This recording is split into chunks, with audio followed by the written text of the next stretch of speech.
Bueno, así como conclusión de todo o que dicen, que falta un pouco por decir, bueno, como dicía Santalices, o mellor nós en Galicia non estamos tan lonxe da música que se facía no Camiño, na Idade Media, etc. Porque, de feito, por exemplo, en moitos grupos de música medieval, etc., renacentista, etc., cando a xente quere tocar algún tipo de gaita, porque sempre é algo bastante exótico, a nós estamos afeitos a elo, non? Pero fora daqui non, pois a gaita galega é unha das primeiras que decídense eles a adoptar para tocar no grupo, bueno, pola súa calidade de feitura, de construcción, facilidade de afinación, etc.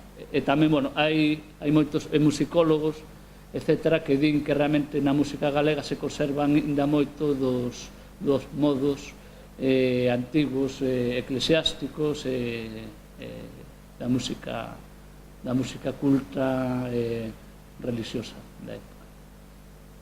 E, bueno, se queredes preguntar, pois, ou que vos toque un pouco na zanfona, eso ao final.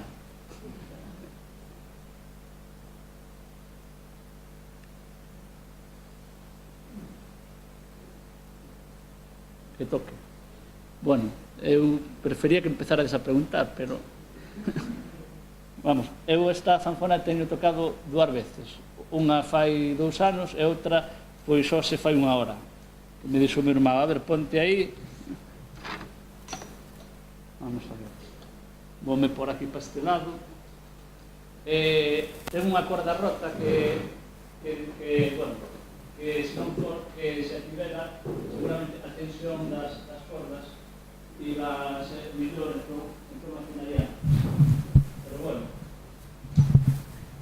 para que besades un pouco o son que ten a zanfona, eu xa digo, non son zanfonista nin sei tocala. O mellor o que estou facendo é peor, o remedio que a enfermedad, é vos disuado de aprender a tocala, claro. Pero bueno, eu vou na facer soar, vale? Vamos a ver. Que ademais veu de Ourense a Verín, non sei, o tempo o mellor non lle foi moi bo.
Ten unha nota pedal.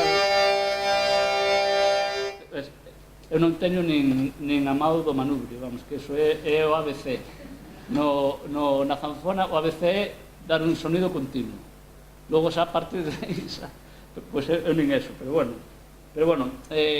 O meu irmão, bueno, que ten flauta na casa, buzuki, guitarras, ten ali de todo, a súa filla maior, a eso non lle facía moito caso. Sin embargo, a zanfona, cando a mercou, sí que lla collía, porque, bueno, parece que non, pero é unha cousa así viciosa, que te pos así a darlle. Claro, se está afinada, mellor, non? Pero bueno, a verdad que ten un son moi bonito cando se sabe tocar, vamos.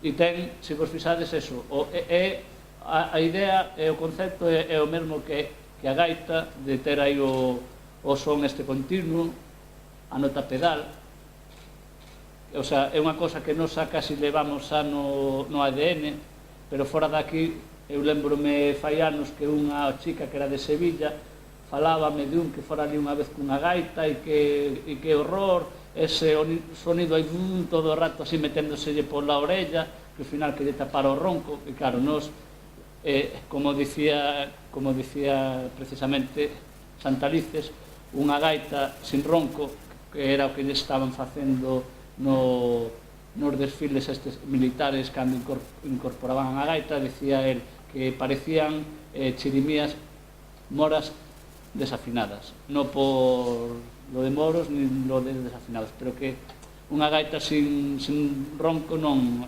é gaita. E bueno, xa que non está o meu irmão, se alguén quere fozar nela, deixolle. Bueno, tú que lle pegas a todo.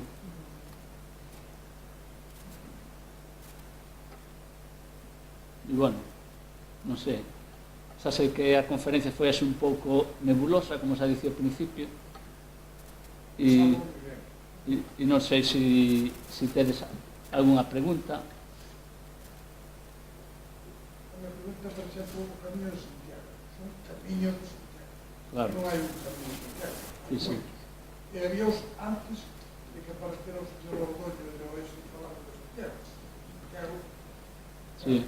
está ali ao mellor, hai que dicir que é Drake, está non, eu que dicir que é Prisciliano.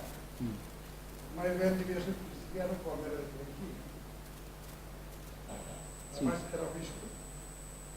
E quixo incorporar a muller ao culto católico e eso non o deixaba. Os curas as mulleres que eran normal. Siempre, o sea, deixen de lavar a roupa, fregar o suelo, repartir hostias e confesar